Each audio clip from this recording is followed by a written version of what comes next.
2, 1. Megan Pearson And Dylan Coney on the Living Life Authentically podcast. Hey, it's Dylan and Megan. We're on episode 4 of our podcast. Welcome. Yeah, another Hi. week, another podcast. Let's do this. How was your week, Dill? It was okay. It was a long week, kind of a sprint to the finish line on a big project, and I worked You worked a lot of hours. quite a few hours. Yeah, worked 50-ish hours this week. So We don't know what we're going to do with our time. There's nothing to do with our time, but for me at least, I've never taken off holidays where I'm not now going on a vacation. yeah, it's very different. Right? Yeah. Like if we took a week off, we would be going somewhere. Oh, yeah. We would be doing something. And now we have 2 weeks. You're seeing people you haven't seen in like 9 months from the office, and it was like kind of awkward, but kind of like I Oh. heard you like mumble to yourself and you're like, I forgot how to talk to people. yeah. I heard you say that and I didn't say anything. 'Cause it's awkward. Like, because I don't know anybody either. So Yeah. obviously I'm not going to be going up chatting Yeah. to everybody. But for you, yeah, you were just kind of like, hi. Yeah, well, like, I don't even know what to say to people, and every conversation is the same. Yeah. Anyways, yeah, I think that the next couple of weeks is going to be cool, of spending a lot of time together. And our topic today is very pertinent to maybe some stuff that could happen in the next 2 weeks, where we're talking about giving each other grace and giving ourselves grace today. Like, I'm sure a lot of people have seen this within their families or their partnerships lately, of when you're spending a lot of time together, it's very easy to get on one another's nerves sometimes, or screw up or say something you shouldn't have. So that's kind of something we're going to talk about today a little bit. Is that directed at me? No. Okay. Not at all. Maybe so. I'm making sure. No, it's I'm not making directed sure. at you. Okay, so we're going to talk about giving grace, yes, to yourself, Yeah. to your partner, in work relationships, in family relationships, all that. And But- friendships, yeah. And friendships, of Yeah. course, too. So for you, you always are very vocal about giving grace to yourself. Yeah.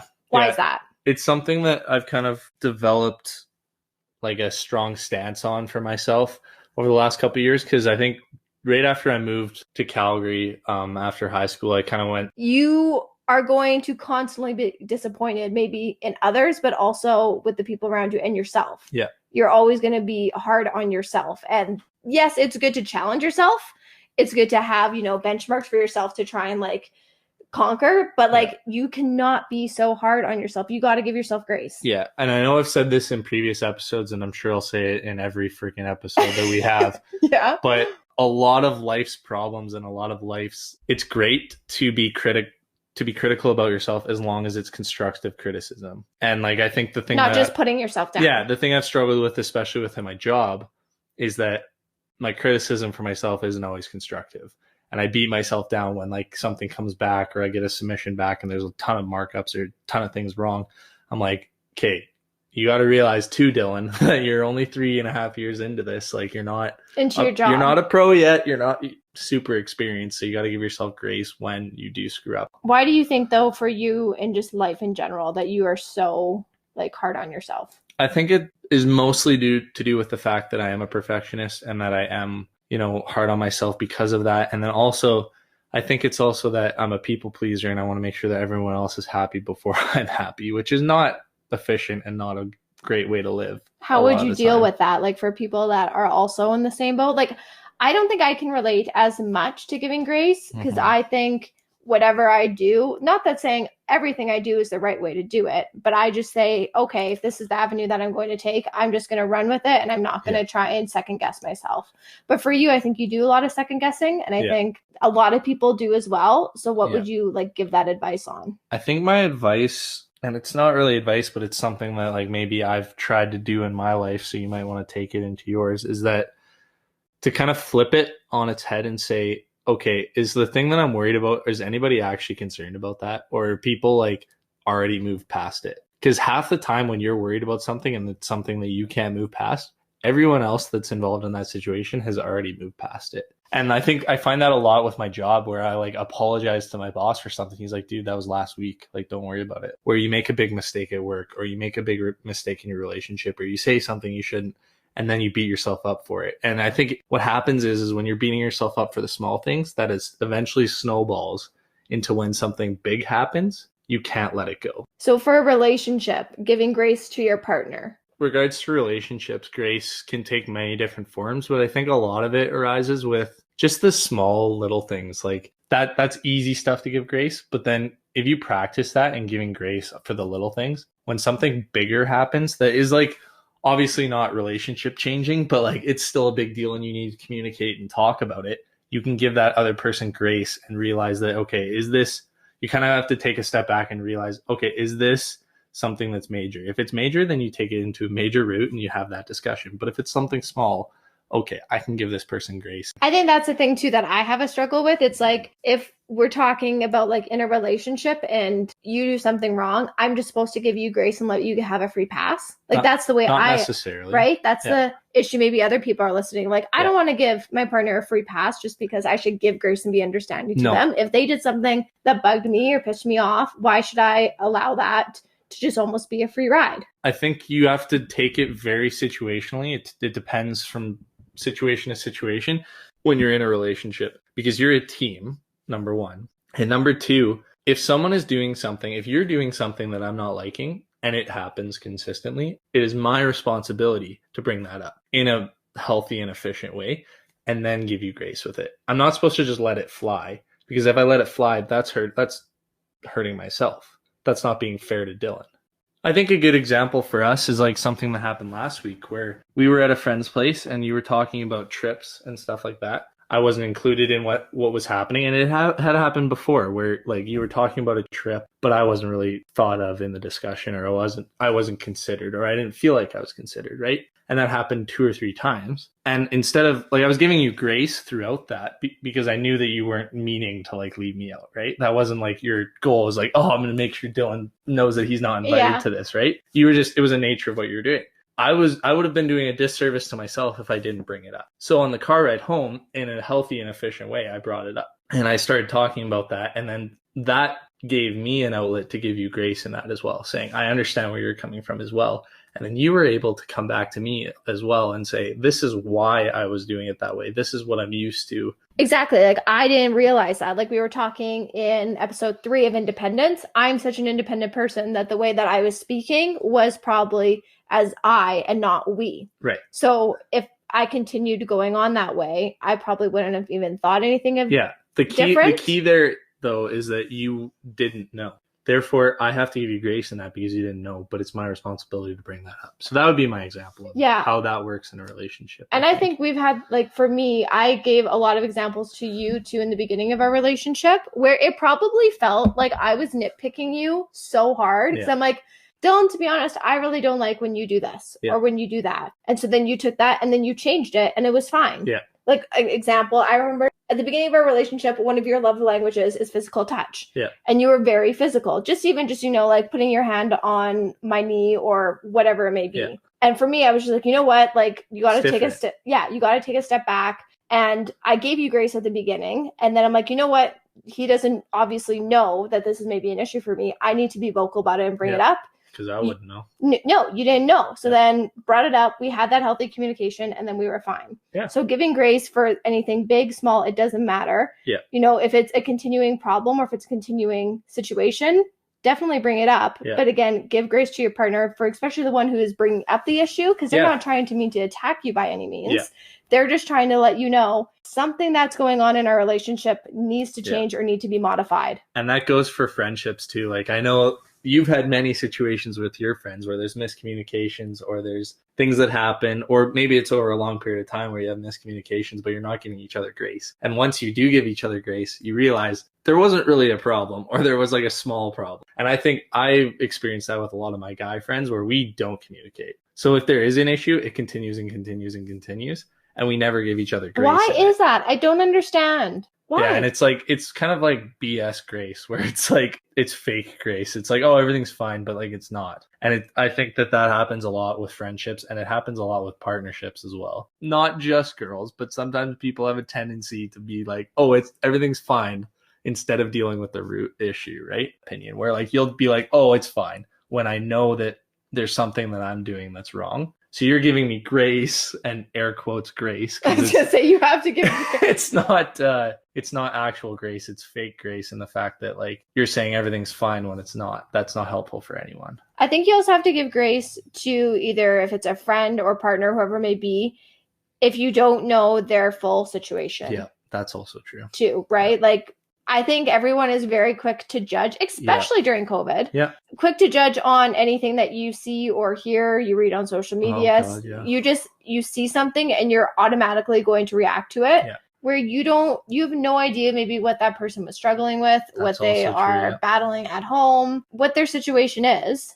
And so if we're just going to be like making assumptions out of people, and we do, obviously, if you see someone down the street, you're going to make an assumption out of them. Oh, yeah. But again, you got to give grace to that person because you don't know their situation. I saw a video, I can't remember like when this was, about, I don't know, some YouTuber going up to homeless people and asking them their story. Yeah. And it was so interesting to learn about them and about a lot of people are not kind to the homeless. And judge them. Yeah. And judgmental. Yeah. So if we just gave grace to those people and gave grace to everybody, gosh, could you imagine the world we would live in? Yeah, it'd be very different. And I think that like another thing that I struggle with, and this is part of the grace thing too, is that because of relationships in my past or like friendships in my past, I'm always quick to like, let's deal with this now. Communication. Oh, like you are. But that's not always the solution either, because there needs to be some like buffer grace. We'll call it buffer grace. Okay. That's my new Explain. Like, yeah, I'll explain it. Where like, let's say there's a big issue, but like everyone's heated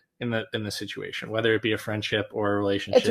It's raw and everyone's heated. Sometimes like dealing with it in that moment is not what's going to help. Everyone needs to kind of cool down. So you have to have a buffer grace period there where everybody's like, okay, cool down. Let's chill. I'll give you grace, you give me grace, and then we'll deal with it later. But something that you're very big on in our relationship is that you do not like to go to bed angry, and you like to deal with the situation before we go to sleep. If it's something that you feel in the moment that you need to talk about and that you can resolve it, do it.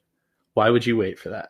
That's kind of my opinion on it, because like the faster we can deal with something, the faster we can like move on or get something resolved, the more time we have to live. That sounded really like Instagram-y BS. Is that like, going to be our next Instagram post that we're going to post on the maybe. Living Life Authentically podcast? Yeah, which you should follow, by the way. I just think that the world needs a lot more grace in big situations, in small situations. And I think we lose a lot of that nowadays. What happens in a relationship or a friendship when you don't give grace? Because I have an idea, but I want to hear from you. Like, what happens if you continue to not give grace and there is no grace in a relationship? You're going to lose trust. Yeah. You're going to have resentment. Yeah. What do you think happens? Are not going to want to communicate with that person anymore. Yeah. If you're in the position where you're never receiving grace, you're going to worry about every step you take. You're going to feel like you're on thin ice all the time, and that you're going to be cracking the ice all the time with anything that you do, even if you're just being yourself, because you're always worried that that person's going to be angry with you or upset with something you do because they're not giving you grace. And I think that that's, again, where I come back to where we just talked about the world needs grace. If we give each other grace, we don't have that like tension in our relationships. There's so much tension in relationships that I think can be resolved very quickly. And like if you're in a relationship right now and you're thinking, okay, I feel like my partner and I are not doing this. Yeah. Like we said a little bit earlier, just start with like the little things. The little things first. Yeah. Yeah. And because it's going to be hard to do something big because you're not going to know how to respond to it. If you don't deal with the small things and you don't start learning the practice of giving grace with the small things, you're never going to be able to give grace when there's a large thing. And I think also that like you need to realize that everyone is different and everyone receives grace differently. Everyone gives grace differently and everyone screws up differently. A small mistake for someone can be a large mistake for another person. A large mistake for someone can be a very like, that was nothing for a different person, right? I find that a lot with work too, where it's like something I screw up with, somebody's like, oh, I do that every day. I'm like, that was a big deal for me. And I think put yourself into the perspective. Yeah, put yourself in the perspective of others before you enter in those conversations. I'm not saying that those conversations are easy. Some of these conversations that you have where you're giving somebody grace or you're discussing and communicating about this stuff, those will be some of the most difficult conversations you have, even if it's a small thing, especially if you have no practice in doing it. I think another thing I want to touch on with grace is that whether it be in your job or your sport or your hobby, your art, whatever you do in life, whether it be for pleasure or for money, for work, giving grace to yourself in those situations is good practice for giving grace to others in a friendship or a relationship standpoint. To do it for yourself before doing it to like others. if you're worried or like you're not able to give yourself grace, you're not going to be able to give other people grace. Maybe you can, but I think for me especially, and me specifically, I should say, if I don't give myself grace, it's harder for me to give other people grace. If I'm like always beating up on myself, I'll be quicker to beat up on someone else. Mm-hmm. Right? Like the saying, hurt people. I think that rings true when we're talking about grace, in the fact that like, if you're constantly beating up on yourself, you're going to want to put that on someone else because you've got all this hurt on yourself that derived from your own mind. Right. And I find that a lot with like people that suffer with depression or people that suffer with mental illness, get that hurt off of them. Pull the air mask down from the plane and put it on yourself before you can help other people, right? They always tell you to do that. I think something that we should talk about in a future episode, because the one thing that's coming to my mind right now while we're talking about giving grace is also standing up for yourself. Yeah. Because I think that's where That's some true. people are going to be saying, okay, well, I'm giving grace, but what about my wants and needs? Yep. If that's what you're thinking throughout this episode, of like, hey, I want to almost be selfishly about me too, that's totally fine. And I think we'll talk about that on an upcoming episode too. Yeah, like you need to be selfish as long as you're not harming other people, and being selfish to better yourself will in turn help other people. Do you feel good or anything else? Feel good. Good. So we are obviously going to be doing way more episodes. This one was just a quick little thing about giving grace. Yeah. It's getting to the end of the year. Christmas is coming up this week. 2020 is finally coming to a close. Yeah. Thank goodness. Next week's episode is going to be kind of a 2020 wrap up. Yeah. What did 2020 teach you? What did you learn about yourself? What did COVID teach you? Because even though it's been a crappy year and there's been a lot of bad, whether losing your job, losing loved ones, we want to know about the good things that you have realized. Now, maybe at the time it wasn't something good, but it taught you something. We're asking for you to either DM us on our Instagram page. It's Living Life Authentically Podcast. We also accept voice memos through the Anchor app. So that is we have a link on our Spotify and Apple for you to send us those voice memos. I think just quickly give a little sneak peek for next week. Yeah. What's something that you've learned in 2020? Yeah. And 2020, I think for me, has been one of the hardest and the most beautiful year of my life. And I don't say that lightly. And that's a super interesting like concept. And I think 2019 was very similar for me because 2019 included a lot of hurt. 2020 wasn't a lot of hurt, but it was just a crappy year because we felt like we lost so much at the start, at least like March, April, May, June. It was like, oh my gosh, we're losing all this stuff. I think August kind of started to put it in perspective with me. Obviously I met you, the love of my life. That was a big deal for 2020. But also I realized that like, man, I'm a lot stronger than I thought I was. And a lot of the work that I did in 2019 prepared me significantly for 2020. And I think that like I was ready for 2020. It took me, there's a couple months where I had to like, there was a lot of work to be done and like make sure that I'm doing okay. And I had to keep myself in check. But man, 2020 has been so cool because I've had to strip a lot back and consider what's important to me. And that's kind of been brought to the forefront. And that's been really cool to see. What about you? What do you think 2020 has taught you, or what's been big for 2020? I think I definitely learned my value in 2020, both like personally and in relationships and for what I can actually succeed in. I learned that I have a lot to give and a lot of value to share with people, whether that is through a podcast, sharing my thoughts, through social media, through YouTube, TikTok, Instagram. I didn't realize that the amount of people who want to follow me and want to actually hear what I have to say. I think that is something that I've learned in 2020, that, you know what, I shouldn't be second guessing my talents. Absolutely. So, and that's something that I've tried to convince you of, is like your value. You always ask like, are you just saying that? I'm like, no, babe, you're talented. And I think that's something that has been really cool for me to see you realize in 2020, see your value. And thank you for people who listen to this podcast. I think it definitely came from a lot of my followers on TikTok saying, hey, you should do this, and pushed me to do this. And then we wanted to do it together. Yeah, it's something cool because it's something I've always thought about doing, but never like had the opportunity or the chance. And I think that the topics that we're talking about are stuff that's so important to me. So it's easy for me to talk about and it's relatable. We've had so many people of our friends, followers, family members saying, I'm actually really enjoying this podcast because it's stuff that's going on in my life. Yeah, and that's the the key too is that we want to hear back from you. So when we get into next week's episode about like the recap of 2020 or whatever we're going to call it, we really want to hear from you guys. So yeah, let us know. And yeah, I think that'll be it for this week, but thanks for listening.